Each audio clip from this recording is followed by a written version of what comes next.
Ancient Greece, the birthplace of Western civilization. For over 1,000 years, this strong and charismatic people devised the most advanced technological feats the world had ever seen. So you have the appearance of a new generation of thinkers, and you have a reason to build things, to understand nature, to create technology. Feats of engineering so amazing, the ancients believed they had been built by the gods. One thing that we should really wonder is how on earth these people managed to lift these truly huge, gigantic stones. These technological wonders were fueled by leaders whose thirst for greatness united a people and launched them to the heights of empire. But this brilliant burst of culture and creativity would fall victim to savage battles that pitted brother against brother. A duel to the death that would lead to the end of a golden age.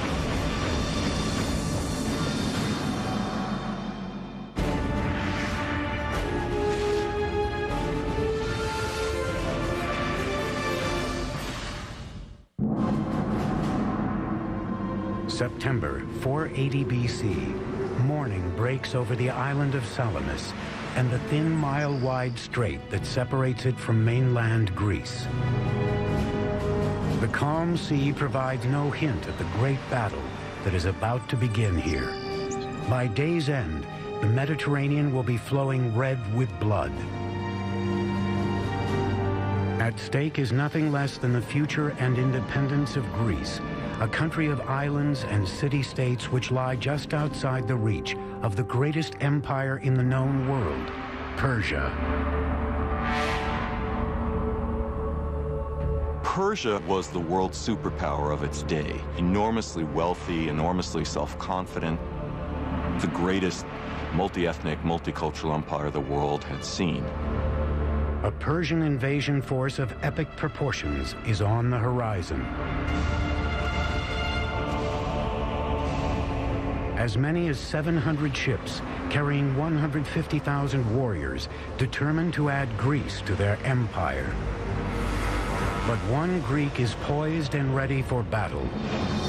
His name is Themistocles, an Athenian admiral and statesman who has been preparing for this moment for years. But going up against Persia, the world's greatest superpower of the time, would be no day at the beach for Themistocles. Hello, I'm Peter Weller. First of all, the Greek naval fleet was outnumbered 2-1. Second of all, Themistocles faced the almost insurmountable problem of trying to unite a completely disparate and contentious group of warriors into one command. You see, the good news about the civic development of ancient Greece was the city-state. Each of these city-states was sort of a self-contained, self-reliant mini-country within Greece.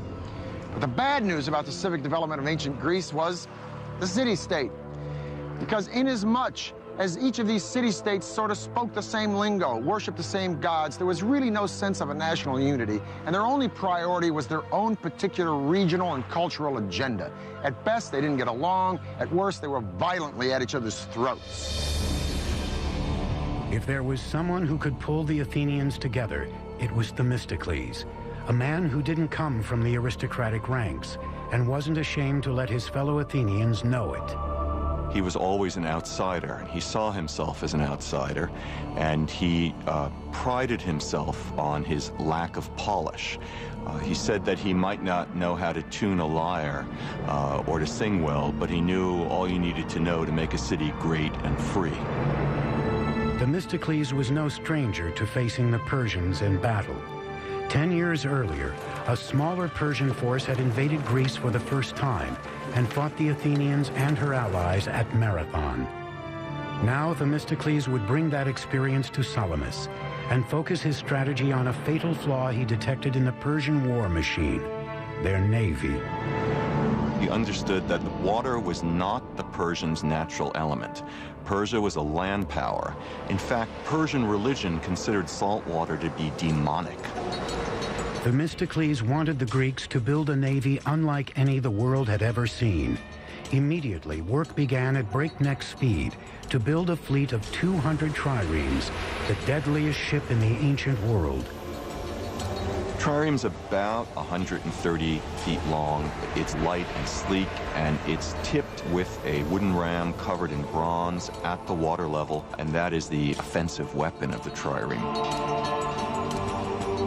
Might think of the trireme actually as a guided missile.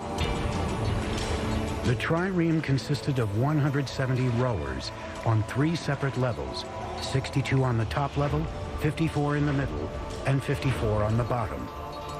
On the lowest level, rowers were seated so deep in the ship that their oar ports were just 18 inches above the waterline.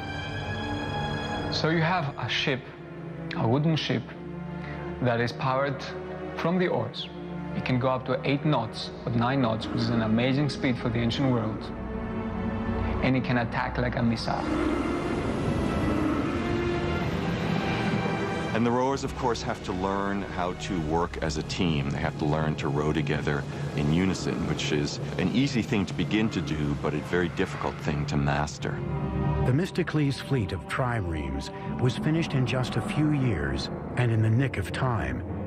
In the spring of 480 BC, Persia launched a massive invasion of Greece. Themistocles knew that the Persian fleet outnumbered the combined Greek fleet by almost 2 to 1. So he devised a simple yet cunning plan to keep the Greeks together and level the odds. He had to turn a disadvantage into an advantage, the fact that he had fewer ships than the Persians. So he had to lure the Persians, if you like, into such a battleground that they could not advance the whole ranks. So he can actually concentrate their power and strike it. So the best place that he could do that was at the Straits of Salamis. Themistocles would devise a ruse to lure the Persian fleet into the narrow straits of Salamis. Themistocles was a very cunning man, a great trickster. Themistocles knew that the Persians preferred to win battles through diplomacy, through intimidation, and through buying traders. On the eve of the battle, Themistocles sent a trusted servant across the straits to the Persian camp. The servant played the role of a traitor, telling the Persian king the Greeks were in disarray, and if the Persians sent their ships in the night, they could surprise the Greek navy in the morning. The Persians took the bait.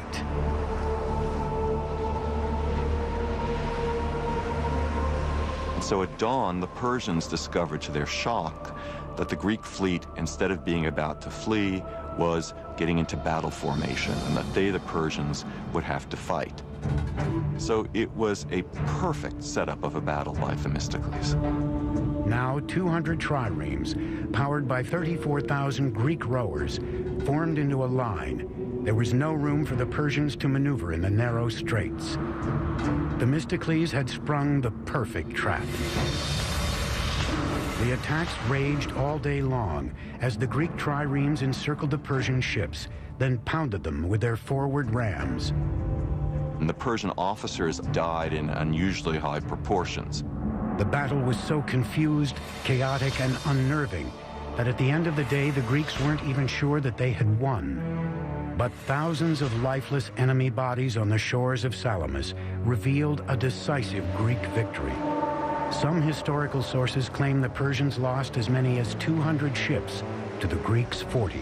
Any Persians that didn't drown were slaughtered by Greek soldiers waiting on shore. Had the Greeks not won the Battle of Salamis, the Greek civilization, or ancient Greece, its values that we all share in our today's world, may never have been there. After the stunning victory at Salamis, Themistocles was hailed as a hero, but his personal ambitions and greed began to add to his many political enemies.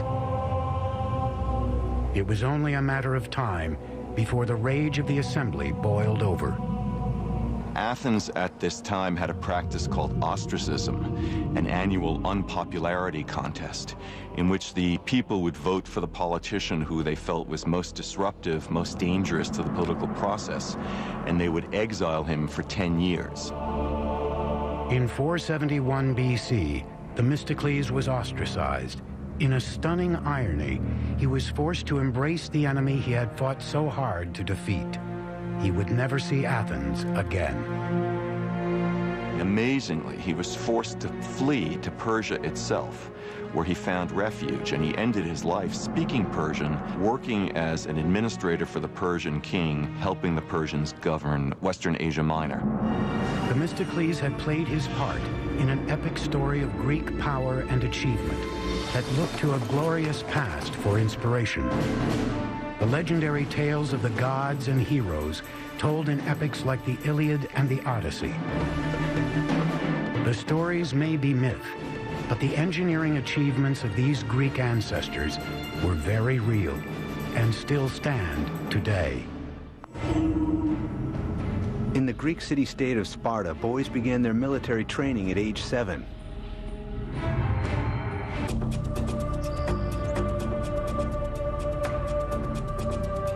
By 1300 BC, a people speaking an early form of the Greek language had inhabited large portions of mainland Greece. They were known as the Mycenaeans, and for years their wars and scandals, exploits and achievements became the stuff of legend and laid the foundation of Greek civilization. Their capital city of Mycenae was surrounded by a massive citadel built over the course of 150 years. According to myth, it was from this city that the Mycenaeans were led by a king named Agamemnon, whose epic struggles were written down by the 8th century BC poet Homer in two of history's most famous tales, the Iliad and the Odyssey. So the Iliad was something like the Bible for ancient Greeks. It contained a moral story. It told you how you should live. It described gods, it described religion, but also described people. It described situations. It gave ideals that you should look upon. The tales of the Iliad and the Odyssey have become some of the most famous in history. The abduction of Helen by Paris, Agamemnon's 10-year siege of Troy, and the giant wooden horse which the Greeks used to enter Troy and destroy the city.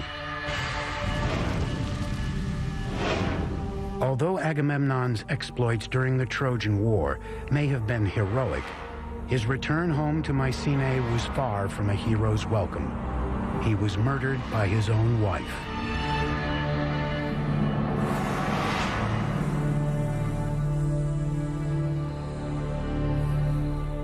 Scholars have debated for centuries whether or not Homer actually penned the Iliad and the Odyssey, or whether he just collected the folk tales of song, or whether he had anything to do with them at all. But if the ancient Greeks came back today, they'd scoff at this pithy harangue. Because of the ancient Greeks, Homer wasn't just some top 40s folk singer, nor was he the best-selling hack writer of some piece of pulp fiction. Homer was an historian. And these legends weren't the bedtime stories to be whispered to the kiddies before the oil lamps were blown out. These were accountable facts.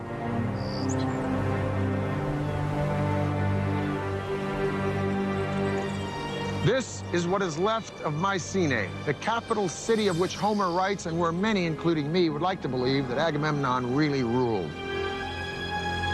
These ruins show us that not only were these early Greeks master builders, but they were capable of some amazing engineering feats. As you approach Mycenae, first thing, of course, that you will see is the fortification walls, which are very impressive. And immediately you have this feeling of awesome. The citadel walls of Mycenae are buttressed by stone blocks which weigh up to 10 tons apiece. They were engineered with such precision that each stone fit perfectly in place to its adjacent block. But for awe-inspiring visuals, nothing in Mycenae comes closer than the colossal main entrance to the citadel, the Lion's Gate. This is the Lion's Gate, the main gate to the citadel of Mycenae. It is one of the most stunning structures of all of early antiquity. It is an imposing piece of symbolism. It is an imposing piece of engineering. Two lions standing fully upright, their paws on the base of a column. Their heads, which are missing, would be turning outward. Anybody approaching this gate would know that Mycenae stood for one thing: power. Structurally, the gate looks to be a standard engineering practice of post and lintel construction. These vertical elements here, these massive piers, are the posts supporting the lintel, the horizontal element, which weighs about 12 tons. But it is above the gate where the lions live that the engineers took it one step further.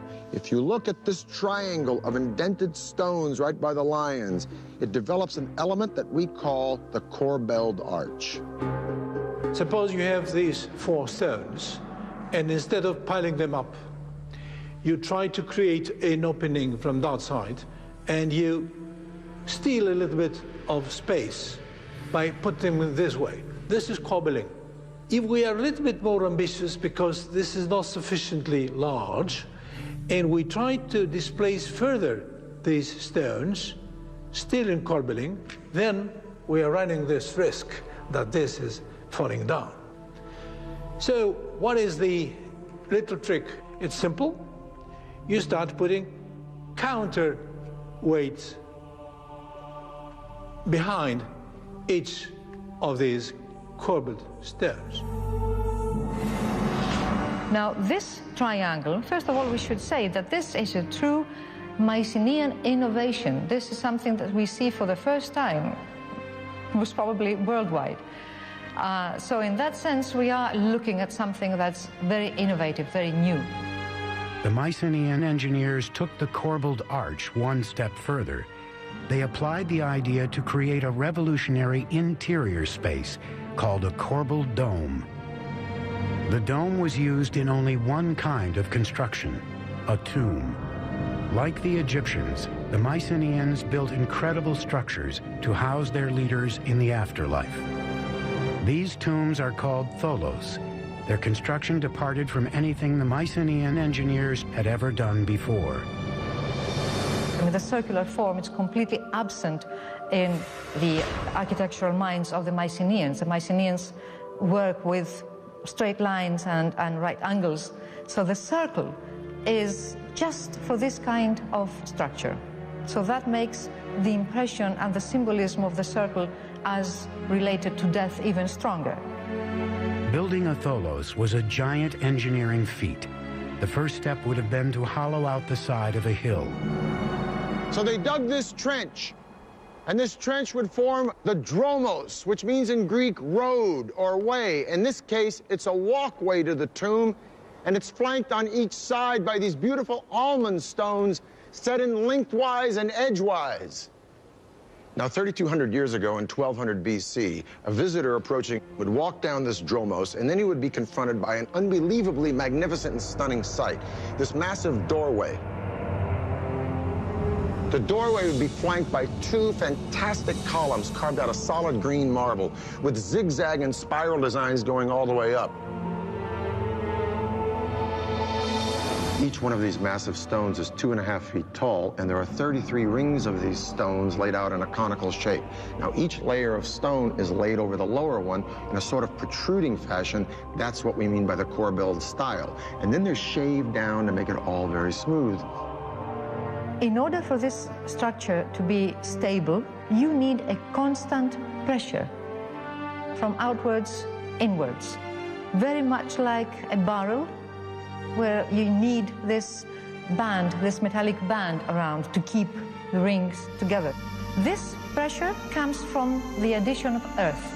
As they build, they add earth from around, and quite a lot of earth, and there comes a point when they have finished the beehive structure inside. At the same time, they have built a whole earthen mound on top. Around 1100 BC, this early Greek civilization suddenly and mysteriously disintegrated and disappeared. There's lots of theories about that. I think the most dominant one is new tribes, new barbarian tribes came from the steppes, and they attacked the civilizations of Egypt, they attacked the civilization of Mesopotamia, causing disruption in the trade routes. But that became their fall. With the fall of Mycenae, Greece entered a dark age. Over 4 centuries, its culture fell into a deep slumber. Then, in the 8th century BC, individual city-states began to develop and flourish, each one forging its own identity, competing for economic, military, and engineering prominence. One Greek island in particular, Samos, would see the construction of one of the most amazing engineering feats seen in the ancient world: moving mountains to bring water to the people. The ancient Greeks believed that Homer, the 8th century poet who wrote the Iliad and Odyssey, was actually blind.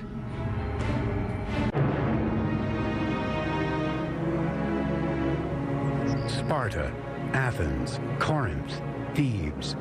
These are just a few of the more than 100 city-states that emerged all around Greece 400 years after the disappearance of the Mycenaean civilization. Before the advent of democracy in Greece, many of these city-states were led by a single ruler, called a tyrant in ancient Greek.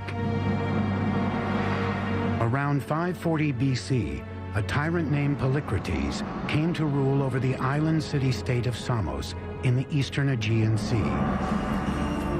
He was quite a player on the international scene. He made tactical alliances, not just with the Persians, but also, for example, with the Egyptians. He was an ambitious figure. Polycrates saw that the path to power for an island like Samos lay through the sea. He built a fleet of 100 triremes, terrorizing neighboring city-states and taxing ships that passed through the surrounding waters. Under Polycrates, Samos, his home island, became the dominant sea power, and that was the basis of his wealth and power. With his newly found riches, Polycrates built up defensive walls around his capital city and set about to solve a problem that plagued many cities in the arid Mediterranean climate: drinking water. Samos was a very, very important and powerful city. They were needing a lot of water, and they were short of water. There was a plentiful spring available, but it was separated from the city by the 900-foot-high Mount Castro. Somehow, Polycrates and his engineers had to figure out how to connect the city and the spring. Running an aqueduct around the mountain was not an option. You could construct a water supply system around the mountain, but the first thing a besieging enemy would do to cut off that water line, and there you are with your wonderful fortification, with your wonderful new walls, and you're drying out. The solution required thinking outside the box. Polycrates turned to an engineer named Eupalinos. Eupalinos came up with a solution that literally meant moving a mountain, a tunnel running straight through Mount Castro. It would be a huge project and a lengthy one. The time needed for such tunneling should be enormous. Therefore, the decision was taken to drive tunnels from both sides. This is a mathematical and a technical problem. Like the engineers of the modern-day Channel under the English Channel, Eupalinos dug tunnels from each side of the mountain until they met in the middle. To succeed, Eupalinos would have to be sure that each tunnel started at the same vertical height on opposite sides of the mountain. The tunnels also had to match up on a horizontal plane. Otherwise, they would pass each other like ships in the night. Without sophisticated surveying equipment, it was a remarkable challenge for an engineer to take on. One theory involves a short walk around a large mountain. By forging a path from the spring to the city in short perpendicular lines, Eupalinos could measure each small length in order to calculate two sides of a right triangle. With two known sides of the triangle, the hypotenuse became the path of the tunnel through the mountain. What made this prodigious feat of engineering even more amazing is that it involved not one tunnel, but two. The main tunnel was dug at a height and length of about 6 feet by 6 feet, but was only used as a workspace to dig a second tunnel, adjacent and below the main one. That would serve as the actual aqueduct. While the work tunnel was dug on a straight plane, the aqueduct tunnel was dug along the side and below. This second tunnel needed to be angled on a slight gradient to allow the water to flow gently downward toward the city. It was a matter of life and death in the dark and dangerous bowels of the mountain. Once they were in the mountains, The difficulties must have been paramount because rock may be moving in unpredictable ways. Water may all of a sudden splash up and cause havoc. This was probably a constant danger. Apart from that, it was dark and needed to be illuminated, and you needed to constantly know where you are in order to keep your line straight.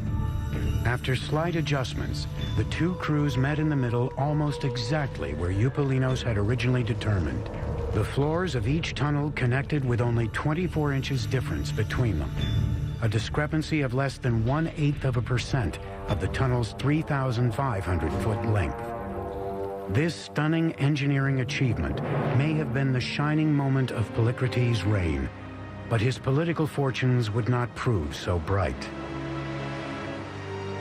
The Persian governor on the coast of Asia Minor decided that that degree of autonomy that Polycrates enjoyed was unsuitable to the development of Persian power, and he was arrested and brutally tortured and crucified.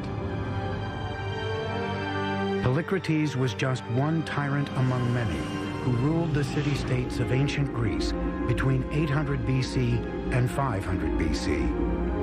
The rule of the few over the many was the only form of government humans had ever known, but that was about to change. The city-state of Athens was going to change the course of world history. The visionary leader who would make it happen was named Pericles. His legacy would be an everlasting monument on the Athenian Acropolis that rose above the clouds. An amazing piece of precision engineering called the Parthenon. The word encyclopedia comes from two Greek words meaning a circle of learning. In 480 BC, when Themistocles defeated the Persians at the Battle of Salamis, he saved not only Athens, but also its young democracy, which had been born about 25 years earlier. For Athens, the age of the single ruler was over. Athens was rich in military might, treasure, technology, and ideas. She was poised for her golden age, and one man would take her there. His name was Pericles, a democrat and enlightened intellectual who encouraged the arts. But Pericles would also expand Athenian power through any means, including threats, bribery, and naked force. Pericles came from one of the old aristocratic families of Athens, so he came from the kind of family background in which a career of political and military leadership was expected. His rise to power began when he was elected as a young man to the position of strategos, one of 10 such men who commanded the army and set foreign policy. A natural at politics and a gifted orator, Pericles was soon Athens' most influential and powerful statesman. Pericles was the typical political animal, if you like. This guy was a politician. He was able to speak and convince. He was completely dedicated to what he did. Pericles became leader of Athens in 461 BC. Thanks to the fleet of triremes Themistocles had built, the Athenian navy held unrivaled power in the eastern Mediterranean. But despite the defeat of the Persian Empire at Salamis, the threat of another invasion was always looming.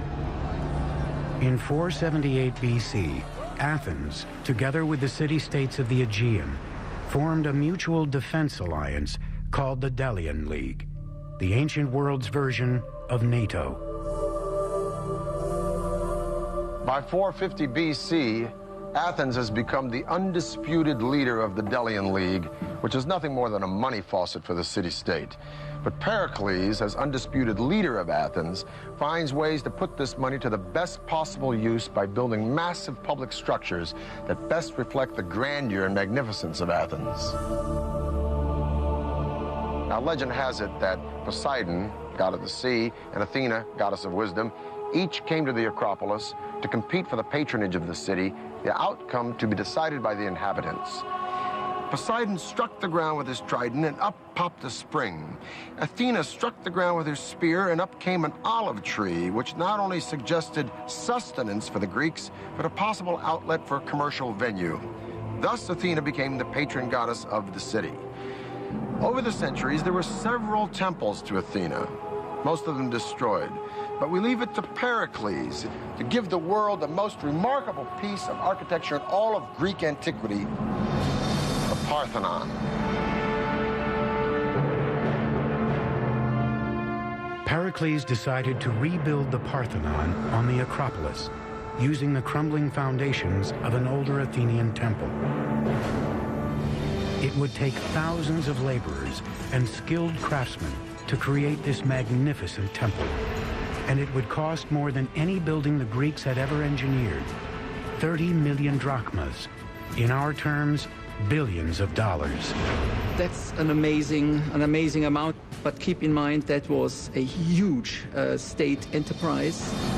Construction on the gargantuan building project began in 447 BC. The Parthenon was to be about 2/3 the length of a football field. Its outer dimensions, 228 feet long by 101 feet wide. The first challenge was to cleave the marble from a mountain quarry 10 miles away. In all, about 30,000 tons of the fine white stone would be needed.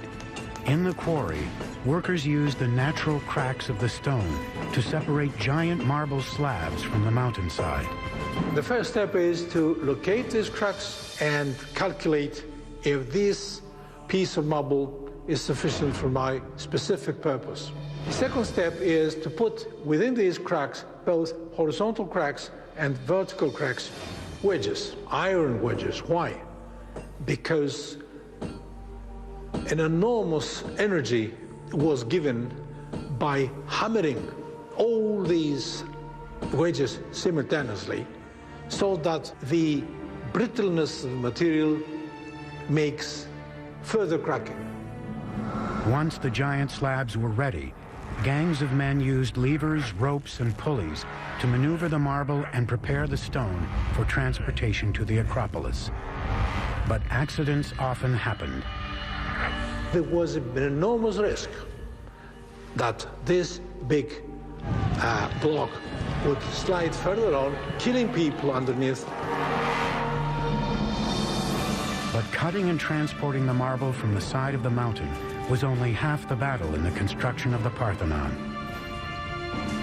Engineers now had to answer the question of how to lift these 10-ton marble behemoths and erect the greatest temple the world had ever seen. No medals were awarded in the ancient Olympics. A winner received an olive wreath on his head. July 447 BC. Construction began on a magnificent temple on the Athenian Acropolis. The Parthenon was the vision of Pericles, a dynamic and ambitious leader who would take Athens into a golden age never before seen in ancient Greece. It was a statement. We are the most powerful city. We are the cauldron of democracy and free thinking. We have the best people, we have the best army, the best navy. We are the leaders. The Parthenon would differ from most temples of the day, which consisted of a hexa-style construction, featuring 6 columns on one end and 13 on the side. The Parthenon would be a larger octa-style, with 8 by 17 columns. That makes the building very different because they all have basically the same proportions. When you make them larger, you simply scale up everything. To make it wider was to give it an extra dimension. The columns provide the main support for the structure. Each column consisted of 11 separate drums, stacked one on top of the other like checkers. They were carved so that they would perfectly fit when laid together in a column. To do this, the top of each drum was divided into 4 concentric circles, with each ring either smoothed or roughed out, depending on the amount of grip needed to interlock with the next drum. In the center of each drum, masons cut a rectangular notch measuring about 4 to 6 inches square and 3 to 4 inches deep. Carpenters then inserted wooden plugs into the notches, which served to align and center each drum with the one above it. The next challenge was in lifting the enormously heavy drums, especially those for the upper sections of the columns. A single column of the Parthenon could weigh between 63 and 119 tons. A crane is an extremely simple device. You have just a boom, and then you have a series of pulleys, which, as we know, just give you the possibility of taking up a weight of, say, 10 tons by pulling down only 100 kilos. Engineers attach the stone to the crane in one of several ways. The method most often used was to tie the end of the rope to the top part of a metal S-hook, fasten shorter ropes to the bottom of the hook, and then loop these around small protruding knobs called bosses that had been left uncut from the marble for this very purpose. Typically, 4 bosses would be left surrounding the drum or stone block, evenly distributing the force needed to hoist the object. The walls enclosing interior spaces had to be laid down with extreme precision, since the builders did not use mortar. To hold the ends of each block together, builders hollowed out the ends in a double T design. Then iron rods were inserted to clamp them together. After the columns and blocks were put in place, the bosses used to lift them were chipped off and smoothed over.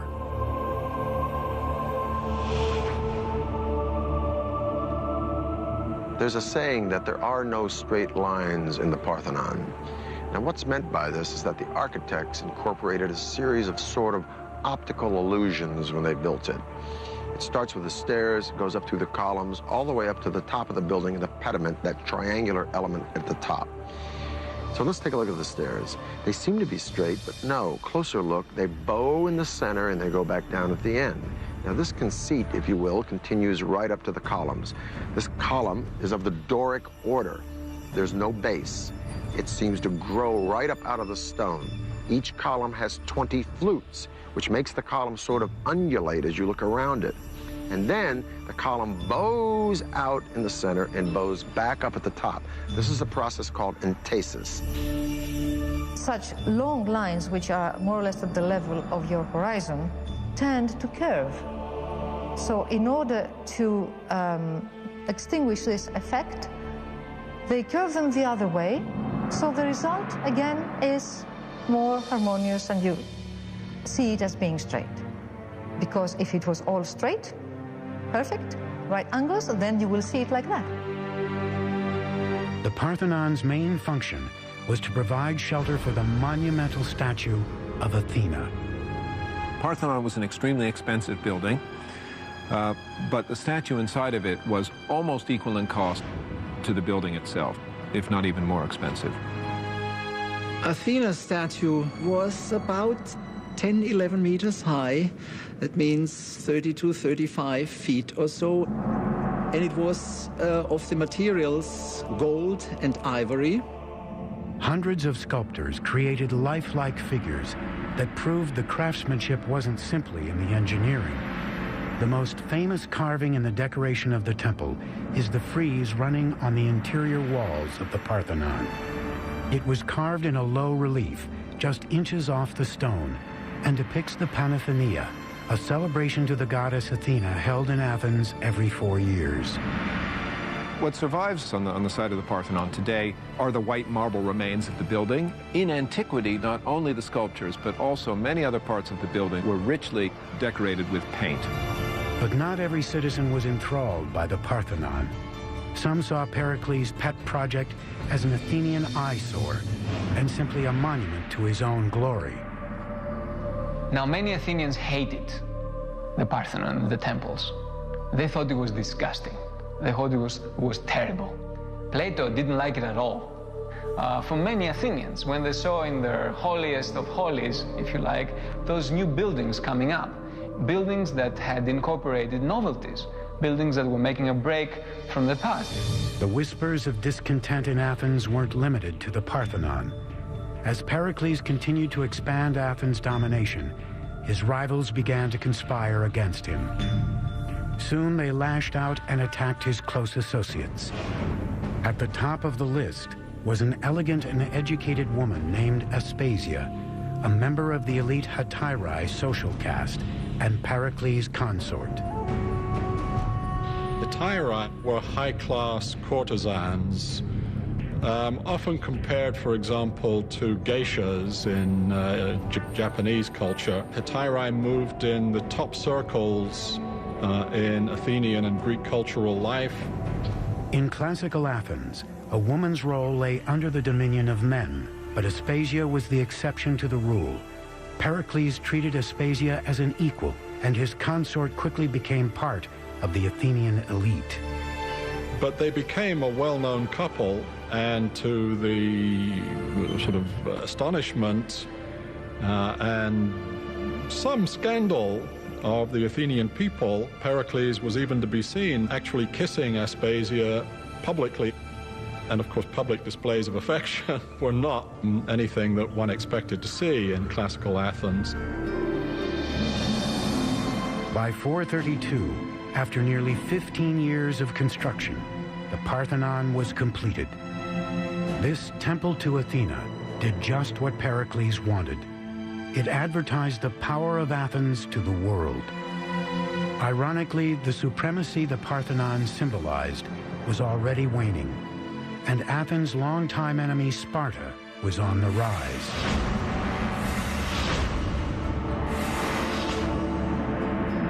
Once Athens had established this great alliance system, or as some people put it, this Athenian empire, and arguably that's what it became, the Spartans began more and more to look askance, as it were, at the Athenians, and eventually, by the 430s, to feel threatened by the Athenians.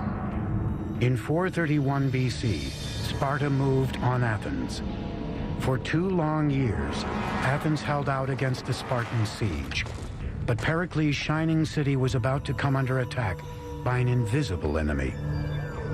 After a couple of years, because of the overcrowding in the city of Athens, disease that seems to have come originally from the Near East attacked the Athenian people. It's known as the Great Athenian Plague. Large numbers of Athenians died in this plague. Pericles, now in his early 60s, survived the plague, but was physically weakened and bore the brunt of the blame for the city's misfortune. In 429, with plague and war overshadowing his beloved city, Pericles died.